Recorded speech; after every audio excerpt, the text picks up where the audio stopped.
last episode, we had 2 days enjoying the comforts of a marina when I made the decision, it's time to go. We are in Ocean City, Maryland. We have to stage ourselves in Norfolk, Virginia in the Chesapeake Bay to prepare to make the big jump around Cape Hatteras. Let's hope I got this right. Let's hope those waves have laid down.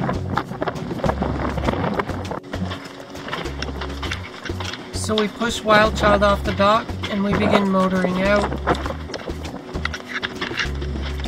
Tunnel is clear.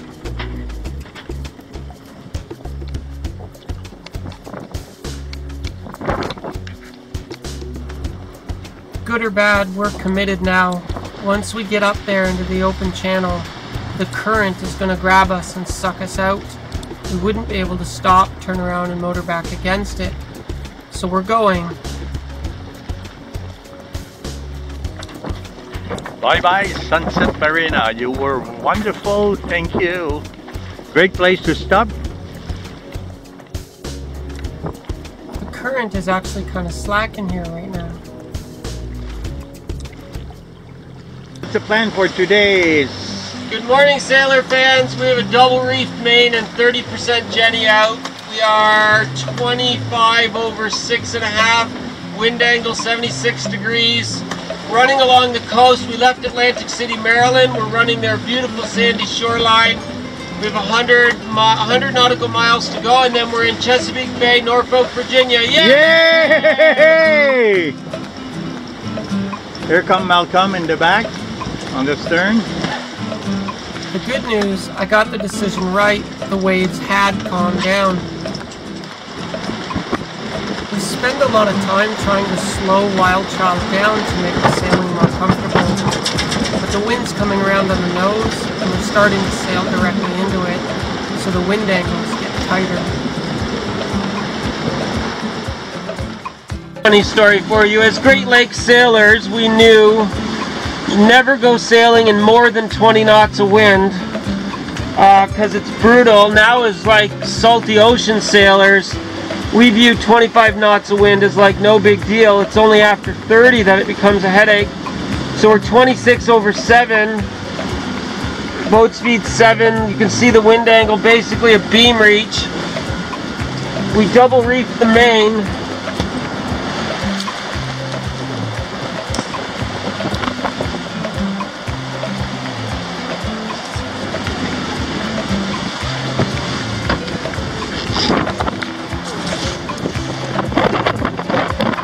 Like 10% jetty.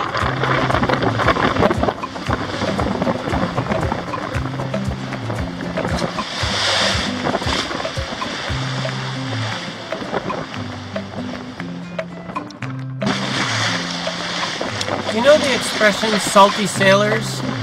Well, if you sail out long enough, your boat literally gets encrusted in salt.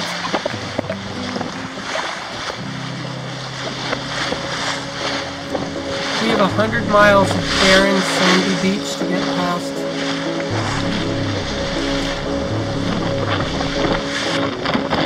And the wind is picking up stronger than forecast. We're still doing 7 knots with hardly any sail out. God, I love this boat.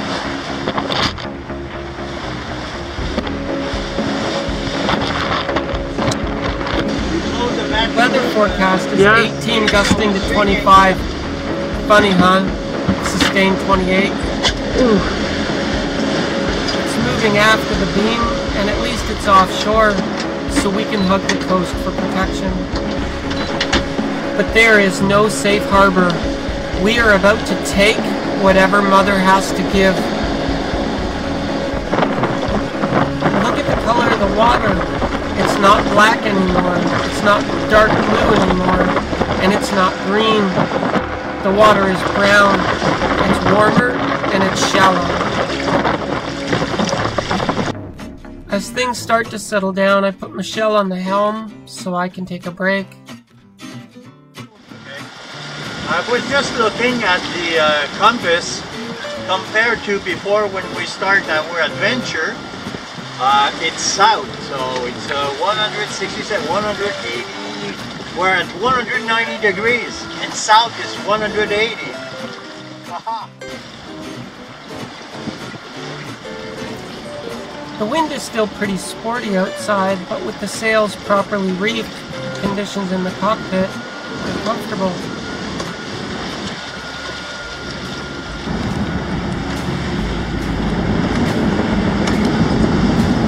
WildChild wants to dip her side rails in the water, but then it gets a little uncomfortable for us, so we try to keep the tow rail above the waterline.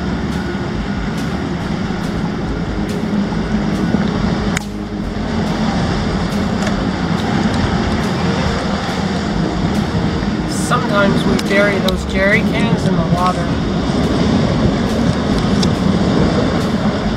We spent all afternoon sailing like this, and when I think about it, 2 months ago this would have scared me to tears. And now, as a seasoned sailor, it doesn't bother me at all.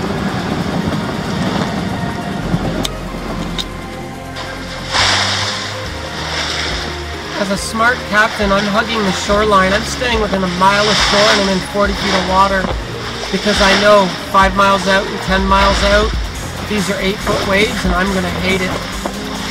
But this close to shore, there's not enough fetch, so the waves just don't have time to build. But of course, it's easier to run in strong winds than to beat against them. Well, this is ocean sailing. The wind is an unsteady 15 to 32 knots and an unsteady 297 to 334 degrees. WildChild's still just coasting along nicely.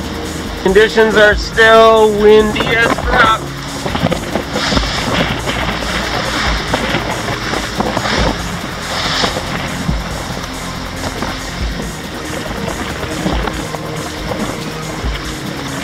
There's another sailboat out here.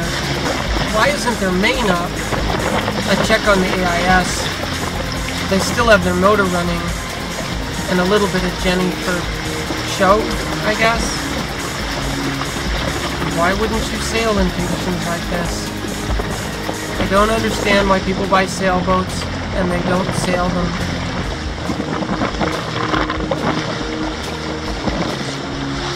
Well, it's windy and cold. It's Saturday, November 11th. We're sailing from Ocean City, New Jersey to Norfolk, West Virginia. Yay! Or Norfolk, Virginia. This other sailboat seems to have caught up to us, and our buddy boat, Gene of Iran and Malcolm and his partner are that way. And in between the two of us, so there's this third gray sailboat I just showed you, probably making faster speed. They got 3 spreaders. I think they're bigger than us. They're probably doing 9 knots. We're only doing 7. Oh. And the wind, you know, the wind was forecast for 17 knots, which really means 27, because that's the way ocean sailing goes, right? I talked to these guys on VHF as they passed us. They were a delivery crew. They were looking for a place to tuck in and rest. They asked me about the Chesapeake anchorage ahead. I had looked at it, but I didn't know anything about it. They tucked in for some rest, and WildChild just kept going into the sunset.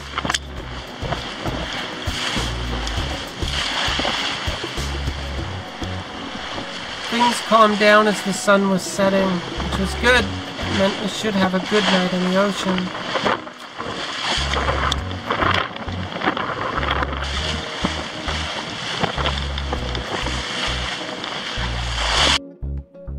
I am earning the stripes of a wise captain.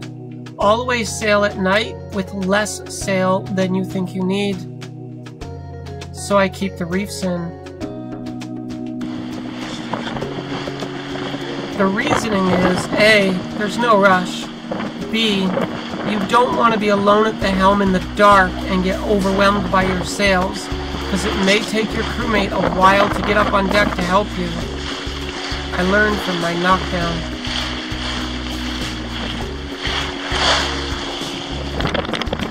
As the last rays of the sun descend over the horizon, we are enshrouded in darkness.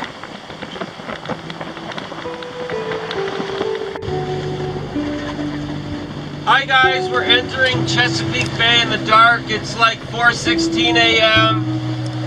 There's quite a roll from the side. The sail went faster than expected because the winds, of course, were stronger than forecast, because that's the way life goes.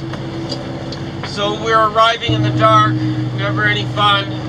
Here's my red, where's my green, there's my green.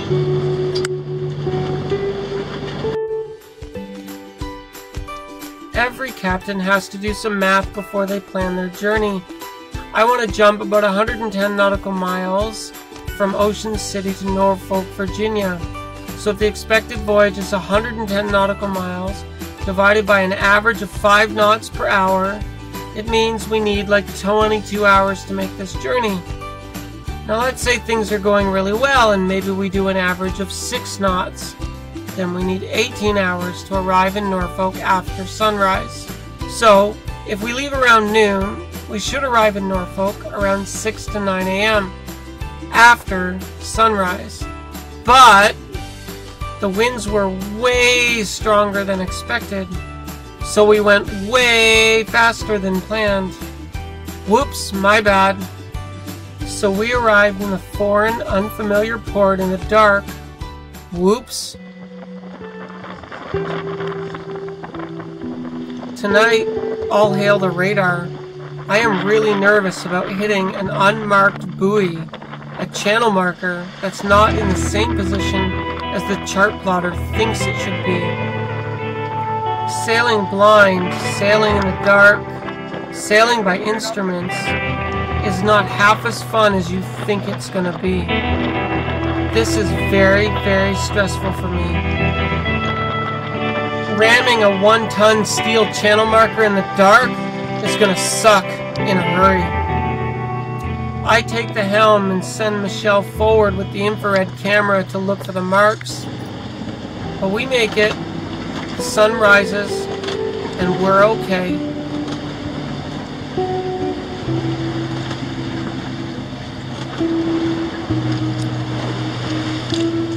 Once you get over the first set of tunnels, past those first bridges, the opening to Chesapeake Bay is actually really, really big.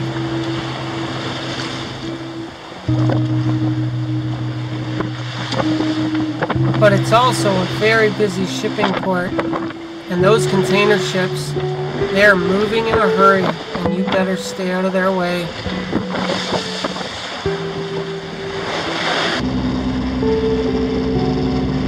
Hats off to the captain of this vessel. He was on VHF 16 warning all small vessels to stay out of his way. He was a good communicator and a really great captain.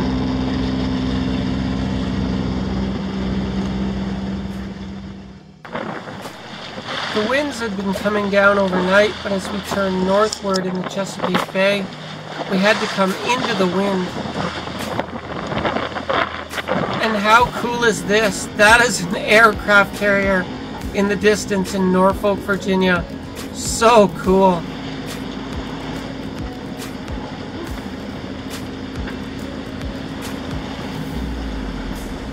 Now we have to figure out exactly where we're going. Does anybody have a plan?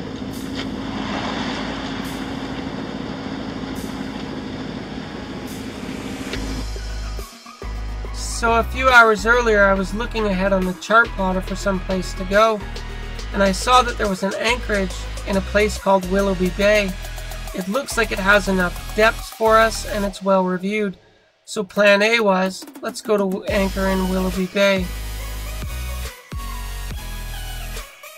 But as we were approaching the second tunnel, I noticed to the right, to the north of us, maybe that place is closer, maybe we can go over there. So we ended up randomly pulling into some place called Old Comfort Marina. Still with the second reef in, we started the motor and moved in that direction.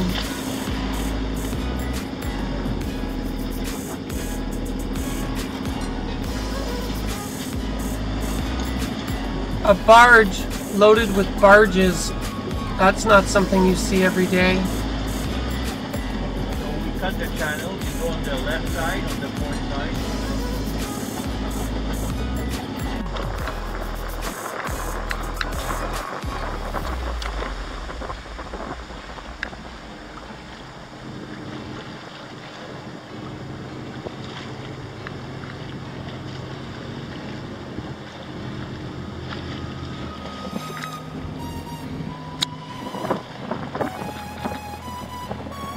So that morning around 9 a.m. under blue skies, WildChild made her way into the Old Comfort Marina in Hampton, Virginia. We were definitely tired, and as soon as we secured the yacht, we both went to sleep.